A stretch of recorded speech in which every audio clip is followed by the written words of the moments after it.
জাদু এমন এক অন্ধকার বিদ্যা যা মানুষকে আল্লাহর নূর থেকে বিচ্ছিন্ন করে গভীর অন্ধকারে নিক্ষেপ করে। যে মানুষ আল্লাহর কিতাব থেকে মুখ ফিরিয়ে নেয়, তার নামের বরকত ভুলে গিয়ে শয়তানের সাথে হাত মেলায়, সেই মানুষ নিজের হাতে নিজের জন্য চিরন্তন ধ্বংস বেছে নেয়। কোরআনে আল্লাহ বলেছেন, জাদুকরের আখেরাতে কোনো অংশ নেই, অর্থাৎ তার জন্য জান্নাতের কোনো সৌন্দর্য, কোনো শান্তি, কোনো পুরস্কার নেই। তার জন্য অপেক্ষা করছে কেবল জাহান্নামের আগুন আর আল্লাহর অসীম ক্রোধ। জাদুকর যখন দুনিয়ায় মানুষকে বিভ্রান্ত করে, স্বামী স্ত্রীর মাঝে বিবাদ লাগায়, ভাইকে ভাইয়ের সাথে ঝগড়ায় ফেলে, পরিবার ভেঙে দেয়, মানুষের শরীরকে রোগে ভোগায়, তখন সে বুঝতে পারে না যে প্রতিটি অন্যায়ের হিসাব সে একদিন দিবে। আল্লাহর দুনিয়ায় হয়তো সে কিছুদিন মানুষের চোখ ফাঁকি দিতে পারে, হয়তো রাতের আধারে মন্দ্র পড়ে, মাটির নিচে কিছু পুঁতে রেখে ভাবে যে কেউ জানবে না, কিন্তু আল্লাহ তো সবই জানেন। যেদিন তার আত্মা কবরে নামবে, সেদিন থেকেই তার আসল শাস্তির শুরু হবে। মৃত্যুর সময় তার কাছে ফেরেশতারা আসবে কঠিন ও ভীতিকর রূপে। তারা বলবে, হে অভিশপ্ত আত্মা, বের হয়ে এসো আল্লাহর ক্রোধের দিকে, বের হয়ে এসো জাহান্নামের আগুনের দিকে। তখন তার আত্মা সহজে বের হবে না, বরং গলার মধ্যে গিঁট হয়ে আটকে যাবে, ঠিক যেমন কাঁটার মধ্যে কাপড় আটকে যায়। ভয়ঙ্কর যন্ত্রণা নিয়ে তার আত্মা টেনে বের করা হবে।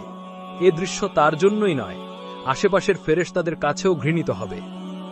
কবরেই তার প্রথম প্রশ্নোত্তরে লজ্জা ও ভয় তাকে গ্রাস করবে।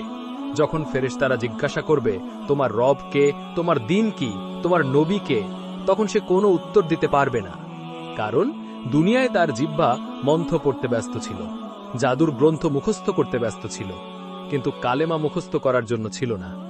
দুনিয়ায় সে নামাজ পড়েনি, কোরআন পড়েনি, রাসূল সাল্লাল্লাহু আলাইহি ওয়াসাল্লামের সুন্নাহ মেনে চলেনি, তাই কবরে তার জিহ্বা থেমে যাবে। ফেরেশতারা তাকে ধ্বংসের সংবাদ দিবে, আর কবর তার জন্য সংকীর্ণ হয়ে যাবে। তার হাড়গুলো একে অপরের সাথে মিশে যাবে। কবরের মাটির মধ্যে সে এমন চাপের শিকার হবে যেন পাহাড় দিয়ে তাকে চেপে ধরা হয়েছে। আখেরাতের ময়দানে তার জন্য অপেক্ষা করছে আরও ভয়াবহ অবস্থা। সেদিন সূর্য একদম মাথার ওপরে থাকবে, মানুষ ঘামে ভিজে যাবে, আর জাদুকরদের জন্য আল্লাহর লানত বিশেষভাবে ঘোষণা করা হবে। তাদের মুখ কালো হয়ে যাবে, তাদের চোখে থাকবে অপমানের ছাপ। আল্লাহর পক্ষ থেকে বলা হবে, তোমরা তো দুনিয়ায় শয়তানের দাস হয়েছিলে, আজ যাও, সেই শয়তানই তোমাদের সঙ্গী হোক। জাদুকরের হাত পা বেঁধে তাকে টেনে নিয়ে যাওয়া হবে জাহান্নামের দিকে। সে চিৎকার করবে, কাঁদবে, ক্ষমা চাইবে, কিন্তু তখন আর ক্ষমা নেই। তার কান্না, তার আকুতি কেউ শুনবে না।